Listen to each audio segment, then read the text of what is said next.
Bonsoir à tous, bonsoir à toutes, mesdames et messieurs, merci de nous rejoindre en ce début d'année. Je ne saurais démarrer cette émission sans vous souhaiter une année prospère, une année de santé, une année de joie et de prospérité. Alors, pour ce premier numéro, nous allons parler de la réglementation des jeux de hasard. Nous allons vous faire découvrir, voilà, la loi numéro 2002-28 du 29 mars 2004 portant réglementation des jeux de hasard, d'argent et de paris en République du Bénin. Et juste après cela, nous recevrons notre chroniqueur pour parler de la planification de la nouvelle année. Comment devrons-nous planifier notre nouvelle année pour qu'à la fin, nous puissions être souriants, nous puissions être heureux de l'année que nous avons passée. Et dans cette même logique, nous allons recevoir un spécialiste en participation citoyenne pour parler du plan d'action citoyenne, précisément. Sinon, le plan de vie pour une nouvelle année. Donc, c'est dans cette même logique, dans cette même dynamique, pour réussir sa nouvelle année que nous allons aborder cette thématique. Et pour terminer votre émission, nous parlerons de la mentalité qu'il faut avoir pour une année prospère. Rejoignez-nous sur les réseaux sociaux, mesdames et messieurs, notre page Facebook, notre compte Twitter et notre numéro WhatsApp 97 41 42 67. Vous êtes ouverts pour vos préoccupations et surtout pour vos suggestions, vos propositions de thématiques.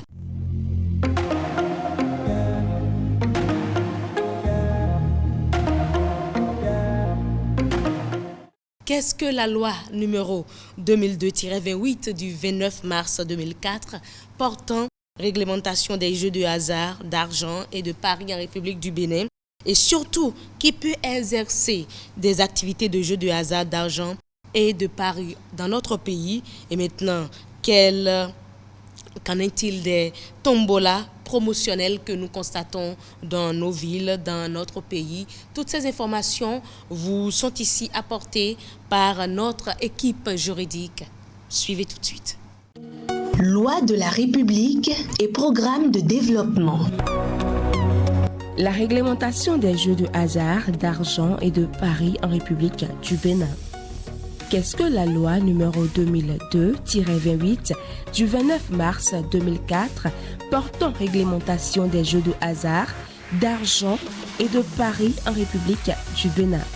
La loi numéro 2002-28 du 29 mars 2004 est le texte de loi qui s'applique à toute activité de jeux de hasard, d'argent et de paris en République du Bénin. Son application est accompagnée par le décret numéro 2023-358 du 12 juillet 2023 portant conditions d'exercice des activités de jeux de hasard, d'argent et de paris en République du Bénin. Qu'est-ce qu'un jeu de hasard, d'argent et de paris? Selon l'article 2 de la loi précitée, le jeu de hasard d'argent et de paris est défini comme les ventes de billets de loterie, d'immeubles, de meubles ou de marchandises effectuées par voie du sort ou auxquelles auraient été réunis des primes ou autres bénéfices dus, même partiellement, au hasard, les paris sportifs, les courses de chevaux, le loto, les machines à sous et généralement toute opération offerte au public sous quelque dénomination que ce soit pour faire naître l'espérance d'un gain qui serait acquis par la voie du sort. Autrement dit, il s'agit de tout jeu par lequel le joueur, en contrepartie de sa participation, tente sa chance pour obtenir un gain en argent, en objet. Qui peut exercer des activités de jeu de hasard, d'argent et de paris. En République du Bénin, les personnes morales de droit public et de droit privé peuvent exercer des activités de jeu de hasard. Pour les personnes morales de droit public, le décret numéro 2023-358 du 12 juillet 2023 reconnaît en son article 2 à la Loterie nationale du Bénin, au titre de monopole de l'État, l'activité de jeu de hasard, d'argent et de paris. Selon le même décret, les personnes morales de droit privé béninois peuvent exercer les activités de jeux de hasard, d'argent et de paris à condition d'être agréés. L'agrément est délivré par décret pris en Conseil des ministres. Qu'en est-il des tombolas promotionnels? Toute activité de tombola promotionnelle est soumise à l'autorisation préalable du ministre chargé des Finances après avis motivé de la cellule de supervision du secteur des jeux. La demande de l'autorisation est introduite au moins 3 mois avant le début des opérations. Quelles sont les mesures de protection reconnues à l'endroit des joueurs de jeux de hasard, d'argent et paris ou des personnes vulnérables? Au terme des dispositions des articles 16 et suivants du décret précité, aucune activité liée aux jeux de hasard, d'argent et de paris ne peut s'exercer dans une aire géographique à proximité d'une école, d'un collège ou plus généralement d'un centre d'éducation ou de formation publique ou privée. L'accès aux salles de jeu est interdit aux mineurs, aux personnes interdites de jeu et aux personnes en état d'ivresse. Quelles sont les sanctions qui pèsent sur les auteurs d'infractions définies par la loi et le décret applicable aux jeux de hasard, d'argent et de paris? Les auteurs d'infractions définis par la loi et le décret précité sont punis soit de peine d'amende et ou d'une peine de prison selon les cas. Les peines d'amende varient de 50 000 à 500 000 francs CFA. Les peines de prison varient de 1 mois à 12 mois. Où se procurer les tests applicables aux jeux de hasard? Les tests applicables aux jeux de hasard, d'argent et de paris en République du Bénin sont disponibles dans les différentes librairies de la place et en libre téléchargement à l'adresse sgg.gouv.bj. Le nouveau type de citoyen connaît la réglementation des jeux de hasard, d'argent et de paris dans son pays et la respecte. Eh bien voilà, mesdames et messieurs, les sanctions qui pèsent sur les auteurs d'infractions définies par la loi et le décret applicables aux jeux de hasard, d'argent et de paris, ainsi que les mesures de protection reconnues à l'endroit des joueurs de jeux de hasard, d'argent, de paris ou des personnes vulnérables. Voilà autant d'informations que vous venez d'avoir concernant la loi numéro 2002-28 du 29 mars 2004 portant réglementation des jeux de hasard, d'argent et de paris en République du Bénin maintenant. Si vous avez besoin d'autres précisions, rendez-vous, comme l'a dit tantôt notre commentaire sur image, rendez-vous sur le site du secrétariat général du gouvernement sgg.gouv.bj. À présent, nous allons installer notre chroniqueur.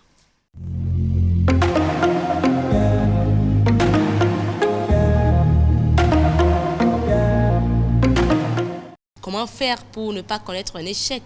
Au jour du bilan, nous avons prévu parler de la planification de la nouvelle année avec notre chroniqueur ce soir.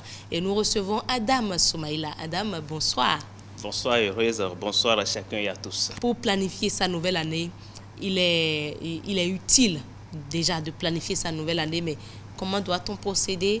C'est votre chronique de ce soir. Alors, pour bien démarrer sa nouvelle année, il est nécessaire de comprendre comment la préparer. La nouvelle année est souvent synonyme de nouvelles résolutions. Oui. Et une occasion de réfléchir à nos aspirations et de planifier des changements positifs. Tout à fait. Nous avons choisi pour vous aujourd'hui une approche originale pour vous aider à préparer votre nouvelle année, en utilisant la métaphore d'un voyage. La vie, c'est un voyage, n'est-ce pas, heureuse? Tout à fait, la vie, c'est un voyage, effectivement. Pour ce voyage, il faut une préparation au préalable. De même, pour cette nouvelle année, je me prépare en réfléchissant à mes désirs et besoins. Réfléchir profondément à ses désirs et besoins. Voilà. Je dresse la carte de mes objectifs, m'assurant qu'ils soient réalistes, atteignables, mais aussi stimulant et enrichissant. Alors, dans ce voyage, il est nécessaire d'avoir un sac au dos. Parce que pour tout voyageur, c'est primordial. Et ici, le sac au dos auquel nous faisons allusion, c'est la persévérance. C'est un voyage qui constitue un long parcours en fait. Ah oui, au moins 365 jours. Voilà. Et le mien sera rempli de persévérance. Et je m'engage à rester déterminé, même face aux obstacles. D'accord. Alors, chaque défi rencontré sera une opportunité de croissance. Et j'intègre des stratégies pour maintenir ma motivation, et comme célébrer des petites victoires. Qu'elles soient petites ou pas. Qu'elles soient petites ou pas. Ok. Il n'est pas question de baisser les bras et observer les choses s'échapper. Ne pas se laisser décourager. Décourager. Pour continuer le voyage, Oui. on a besoin d'une boussole. Ok. Et ici, la boussole dont on fait allusion, c'est l'équilibre. L'équilibre sur le travail, sur le loisir et aussi sur les repos. Parce Ok. que nous Pas avons d'excès. Voilà, pas d'excès. Mais essayez d'équilibrer nous devons ces trois planifier choses. tout cela. La Oui. boussole va nous permettre de rester concentrés sur ce que nous faisons et à garder une perspective saine dans la vie. On doit aussi pouvoir, à chaque année, on doit chercher à apprendre quelque chose de nouveau. Et enfin, d'être en interaction avec les autres. Accepter d'apprendre d'eux. Ok. Et là, je serai plus à l'écoute, la patience et être ouvert à la diversité. D'accord. Donc ça voudra dire qu'une fois que nous sommes dans la société, la diversité doit primer sur tout. D'accord. Voilà. Oui. Merci Et beaucoup. cette diversité va Oui. nous permettre de gagner beaucoup de relations en matière professionnelle. Ne pas s'isoler Exactement, voilà. D'accord. Être ensemble avec les autres Les pour autres. réaliser... et bénéficier ouais, d'eux. Voilà. Est-ce Oui. qu'avec tout ça, on est sûr d'avoir une année de succès? Et à la fin de Oui. l'année, Oui. je reviendrai de ce voyage enrichi, D'accord. ayant atteint mes objectifs et étant devenu une meilleure version Oui, de vous-même. de nouveaux types de citoyens que je suis Que aujourd'hui. vous êtes aujourd'hui. Voilà. Et je serai prêt à entamer un nouveau voyage l'année suivante avec de nouvelles destinations explorées. Ah ben voilà. Alors, mesdames et messieurs, c'est une chronique assez spéciale aujourd'hui. On vous invite à prendre cette nouvelle année comme un voyage. Et comment il faut le faire? L'invité a dit tantôt, il faut se déterminer, se Oui, définir oui. des objectifs assez Exactement, clairs. oui. Des objectifs, il a dit smart. Il faut également avoir un sac à dos rempli de persévérance. Oui, exactement. Il faut avoir une boussole pour De l'équilibre. l'équilibre. Il faut avoir également non seulement la boussole, mais également des jumelles de curiosité. Oui, exactement. Et enfin, avoir une carte du monde de l'empathie. Donc voilà en quelque sorte ce qu'il vous propose. C'est le concept qu'il vous propose aujourd'hui pour planifier votre vie. Nous allons recevoir un spécialiste pour nous dire de façon concrète maintenant comment faut-il planifier sa vie. Est-ce qu'on va parler d'un plan de vie ou d'un plan d'action juste pour cette année et maintenant quelle place vous accordez cette année à des actions de participation citoyenne? On en débattra tout à l'heure, juste après ceci.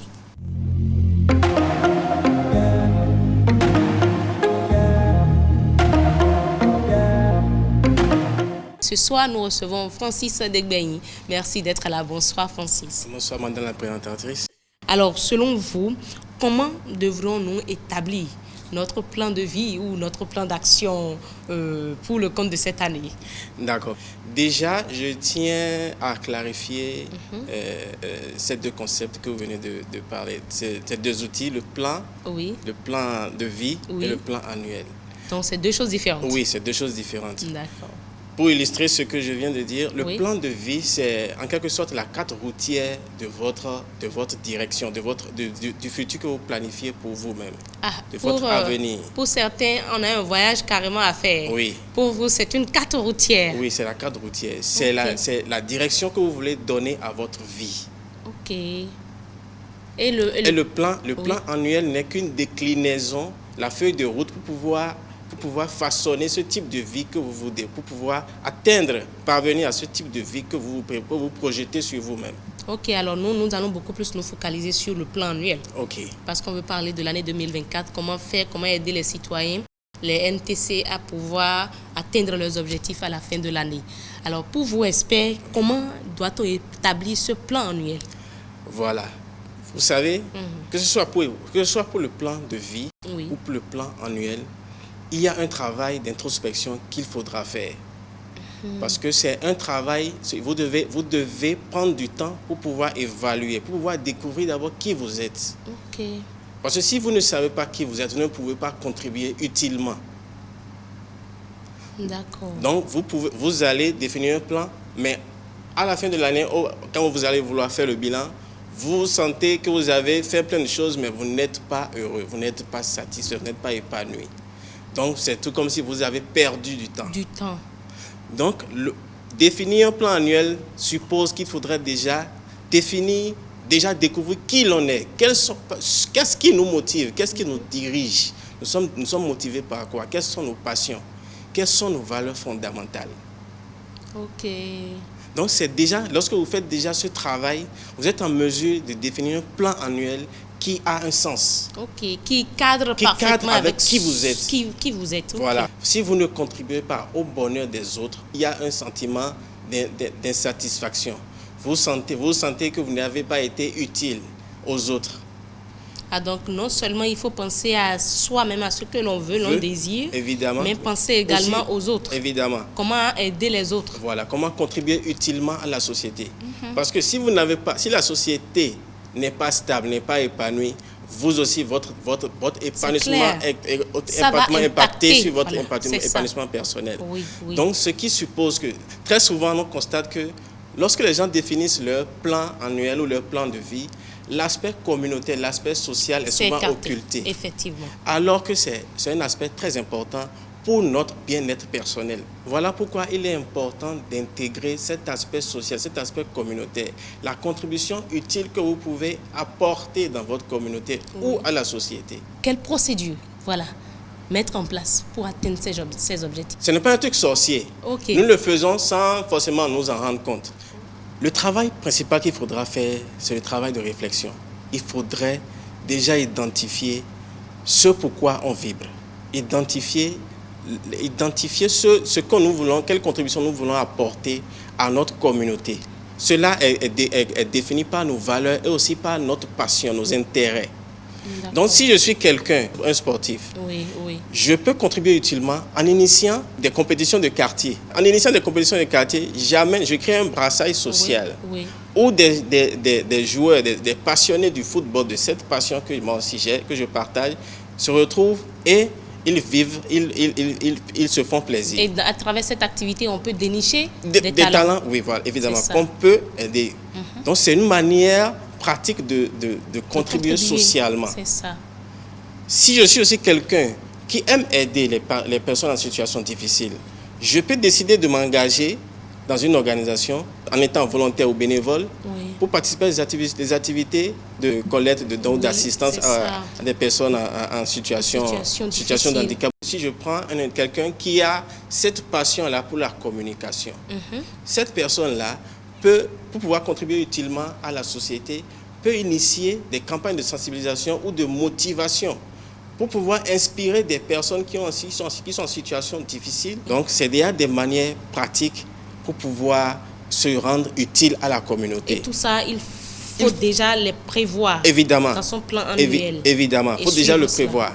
Parce que ce n'est pas des choses qui se font de façon spontanée. C'est comme ça qu'on peut servir utilement sa communauté. On a ce problème-là de rester fidèle à ce qu'on a prévu en début d'année. Évidemment. Comment rester fidèle à ça?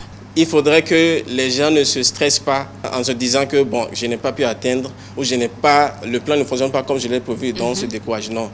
Il faudrait que les gens intègrent déjà le fait que bien qu'on ait établi un plan, il se pourrait que ça ne se passe pas comme prévu. Et comment faire? Mais le plus important, c'est déjà d'avoir ce plan.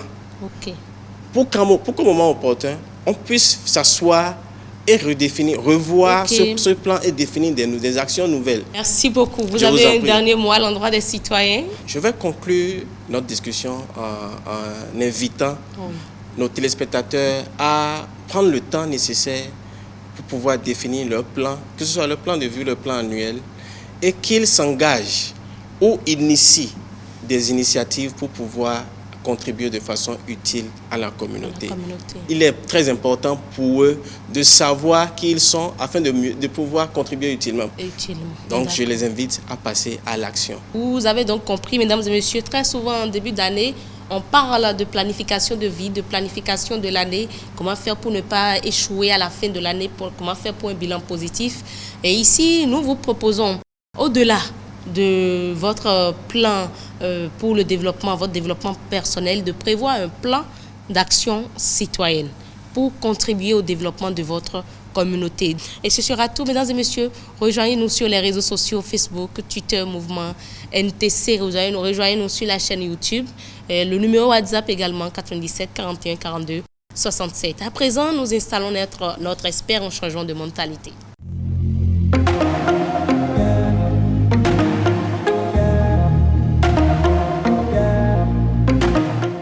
Crépin Agossou, bonsoir. Bonsoir Heureuse et bonsoir à tous les nouveaux types de citoyens. Alors, quelle mentalité devrons-nous avoir pour une année prospère?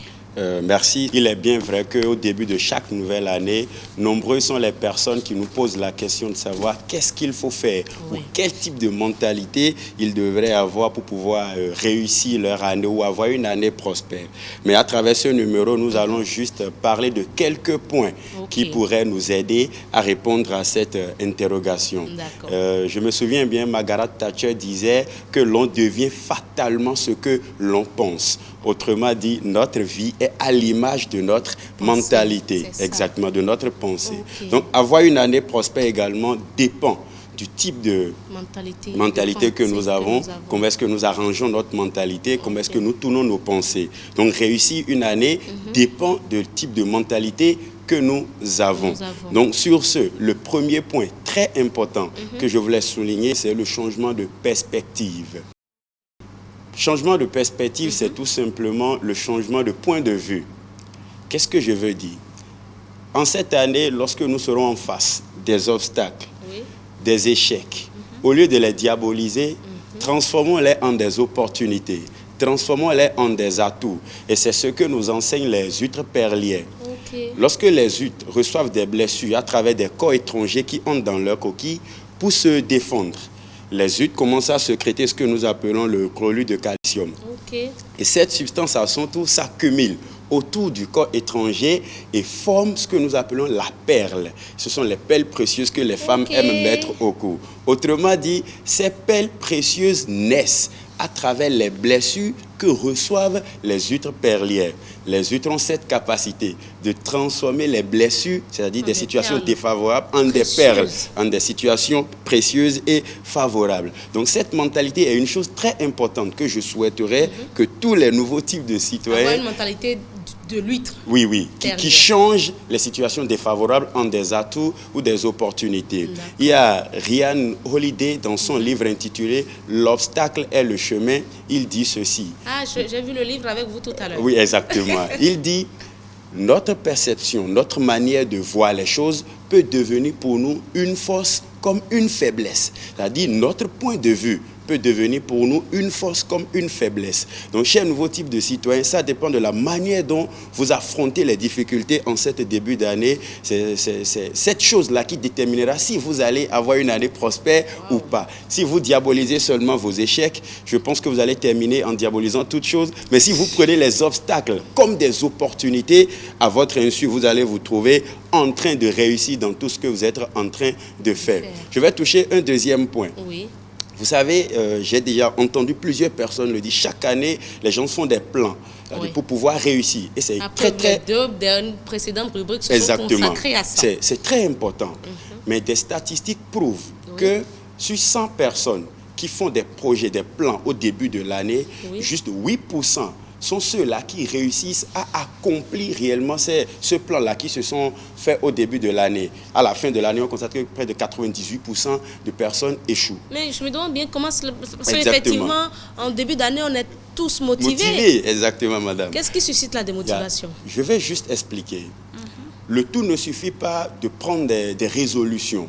Mais ce qui est plus important, c'est le cœur que nous avons pour accompagner ces différentes résolutions que nous avons fait au début de l'année. Oui, je veux réussir, je veux faire ci, je veux faire ci, c'est très bon. Mais la détermination seule ne suffit pas. Il faut y mettre le cœur. Travailler avec le cœur. Et ce que nous faisons avec le cœur, nous le faisons très bien.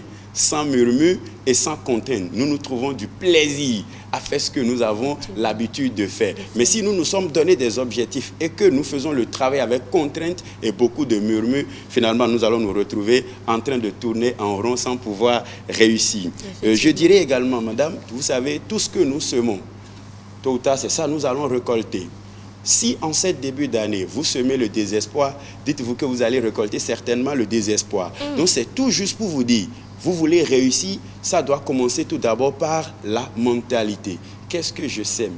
L'espoir ou le désespoir? Donc à travers le changement de point de vue, commencez à semer l'espoir, la force, la positivité pour pouvoir réussir votre année. Et je vais terminer ma présentation en invitant tous les nouveaux types de citoyens à faire preuve de maîtrise de soi, de réflexion profonde et d'échange. Pourquoi la maîtrise de soi? Afin de pouvoir dire stop lorsque les désirs sont en train de nous orienter loin de nos objectifs, afin de dire stop aux investissements inutiles que nous faisons et qui nous rattrapent. La réflexion profonde, c'est-à-dire réfléchir avant de poser des actions, et l'échange, échanger avec ceux qui sont autour de nous, afin de gagner de nouvelles idées qui vont nous permettre d'avancer et de grandir dans ce que nous sommes en train de faire. Et je crois que si les nouveaux types de citoyens mettent ces éléments en pratique, certainement leur année sera une année réussie. Et comme je l'ai dit au début, ils gagneront une nouvelle force qui va les amener à sortir de leur zone de confort,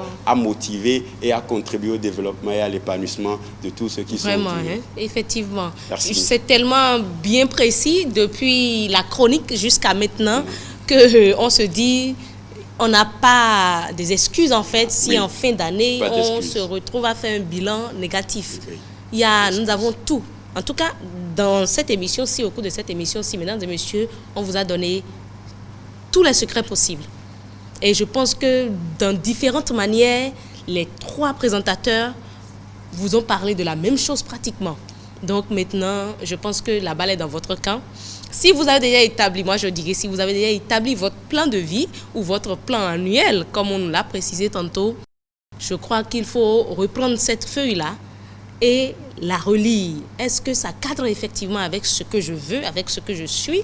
Et maintenant, si ça cadre avec, il faut le cœur, il faut y mettre du cœur, comme l'a dit l'expert en changement de mentalité. Il faut y mettre du cœur pour pouvoir passer à l'action et pouvoir se dire oui, je fais ce que je désire, je fais ce que je veux avec passion. Et maintenant, maintenez la boussole, comme l'a dit le chroniqueur, maintenez la boussole et comme l'a dit également l'expert, pour avoir une maîtrise de soi, pour équilibrer les choses, le travail, la passion, le repos, pour qu'il n'y ait pas de débordement et pour que l'autre ne prime pas sur, l'un ne prime pas sur l'autre. Ben voilà, mesdames et messieurs, et je pense qu'ainsi, nous aurons tous, ainsi que moi, qui parle si bien, nous aurons tous une année prospère, une année réussie. Et ce sera tout pour votre émission Le Nouveau Type de Citoyen, le tout premier numéro pour le compte de l'année 2024. Une fois encore, je vous souhaite une année de paix, une année de succès, de santé, de joie et de prospérité. D'ici à là, portez-vous très bien et surtout, rejoignez-nous sur les réseaux sociaux et sur WhatsApp 97 41 42